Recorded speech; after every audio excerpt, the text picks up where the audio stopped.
नमस्कार, आप लोगों का स्वागत करता हूं मैं इस चैनल पे। और जैसा कि जान रहे हैं कि बिहार एसएससी जो कि +2 लेवल पे एग्ज़ाम अभी कंडक्ट कराने वाली है और इसका तैयारी ज़ोर शोर से लोग तैयारी भी कर रहे हैं। तो इस चैनल पे भी मैथ्स, रीजनिंग और बाकी सब्जेक्ट की प्लेलिस्ट जो है वो अपलोड होनी शुरू हो चुकी है अब से, ठीक है। तो मैं अभी रीजनिंग पढ़ाने वाला हूँ और साथ में हम लोग पढ़ेंगे रीजनिंग, ठीक है।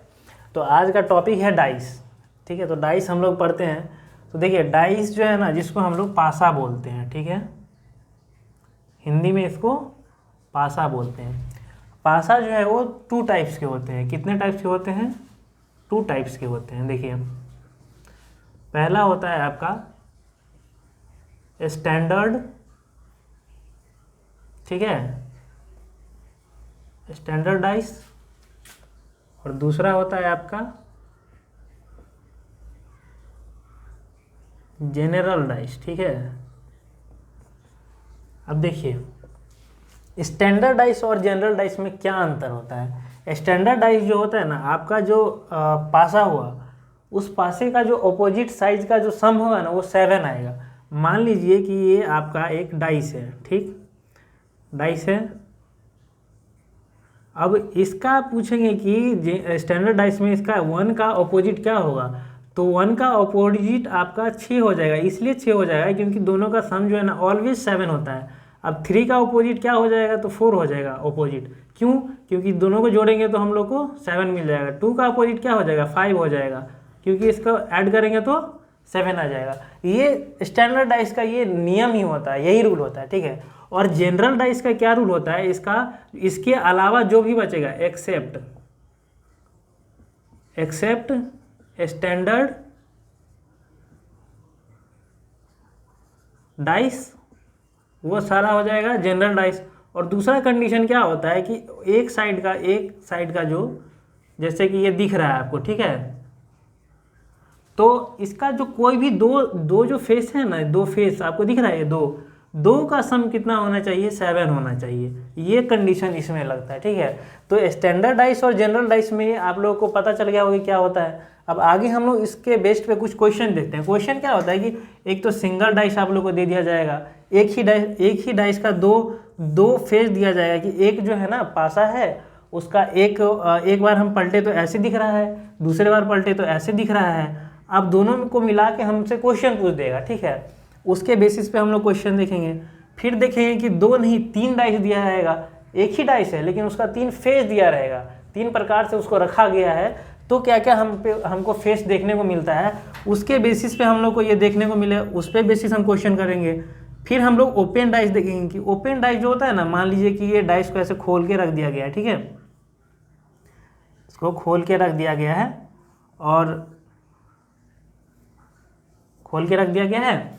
अब इस पे बेस्ड हमको क्वेश्चन पूछा जा सकता है। इसमें कुछ नंबर है, इसमें कुछ, इसमें कुछ, इसमें कुछ, इसमें कुछ, इसमें कुछ, और उसके बेस्ड पे हमसे क्वेश्चन पूछेगा। तो हम सारे चीज़ों को डिस्कस करेंगे अभी आगे आने वाली वीडियोज में।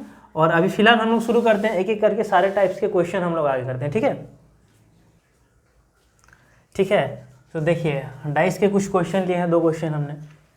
पहला क्वेश्चन है और दूसरा क्वेश्चन है ये, ठीक है। आप लोग पहले सॉल्व कीजिए, एक बार वीडियो को पॉज कर लीजिए और उसके बाद आप कोशिश कीजिए कि बनाने का। नहीं बनेगा फिर हम बताते हैं तुरंत, ठीक है। तो ट्राई कर लिए हैं, चलिए देखते हैं हम लोग।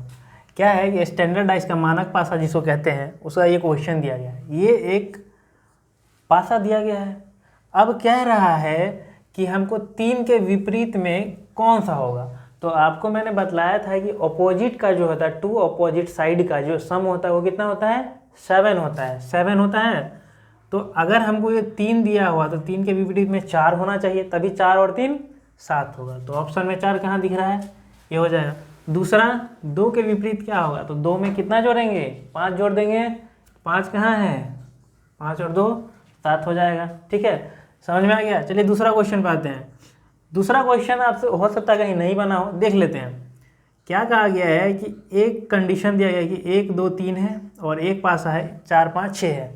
कह रहा है कि अगर 6 के विपरीत 2 है, 6 के विपरीत 2 है तो 5 के विपरीत क्या होगा।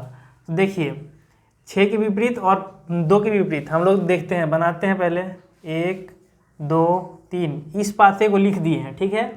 लिख दिए हैं। अब हम लोग क्या कहा है, 6 के विपरीत में 2 है, तो 2 कहाँ है और 6 कहाँ है, यहाँ पे है ना।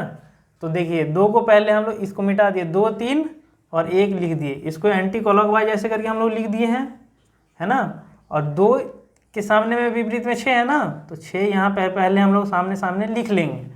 अब 6 लिख लिए, इसको एंटी क्लॉकवाइज लेंगे हम लोग। क्या लेंगे, एंटी क्लॉकवाइज, क्योंकि इसको हम लोग क्लॉकवाइज लिए थे तो इसको एंटी क्लॉकवाइज लेंगे। तो यहाँ पे क्या लिखे हैं, 2, 6 के विपरीत में 2 है, तो 2 के नीचे में 6 लिख देंगे। सबसे पहला काम ये करेंगे। दूसरा देखिए, अब इसको एंटी क्लॉकवाइज लेंगे तो 6 के बाद क्या है, 5 है, 5 लिख दिए। फिर क्या है, 4 है। तो अगर आपसे क्वेश्चन में पूछे 3 के विपरीत क्या है या 1 के विपरीत क्या है, तो हम लोग वो ही बता देंगे। तो क्या पूछा है, तो 5 के विपरीत क्या है, तो 5 के विपरीत क्या है, 3 है ना, तो वही आंसर हो जाएगा। तो 5 के विपरीत क्या है, 3, ये आंसर हो गया। ठीक है, ठीक है। एक और क्वेश्चन लिए हैं, क्वेश्चन नंबर 3। अब इस तीसरे क्वेश्चन को आप लोग बना के एक बार देखिए, उसके बाद फिर मैं बताता हूँ। कोशिश तो कर लिए होंगे, बन गया हो तो बहुत अच्छी बात, नहीं बना होगा तो देखते हैं, कमेंट करके आंसर बतला दीजिए क्या है। तो देखिए क्या कह रहा है कि 2 के विपरीत में 6 है, तो 2 के विपरीत में 6 है, तो पहले हम लोग 2 लिख लेते हैं, 3 लिख लेते हैं और 5 लिख लेते हैं। ठीक है, इसको अगर हम लोग क्लॉकवाइज लेते हैं तो इसको क्या लेना पड़ेगा, एंटी क्लॉकवाइज। 6 कहाँ पे है, यहाँ पे है, इसको एंटी क्लॉकवाइज ले लेते हैं। 2 के सामने में 6 लिख दिए, 6 के बाद 4 और उसके बाद 1, 2 के सामने में 6 है, विपरीत में है, 3 का विपरीत 4, 5 का विपरीत 1, पूछा क्या है 1 का विपरीत, तो 1 का विपरीत क्या है, 5, 5 क्या हो जाएगा हमारा आंसर। ठीक है, समझ में आ गया।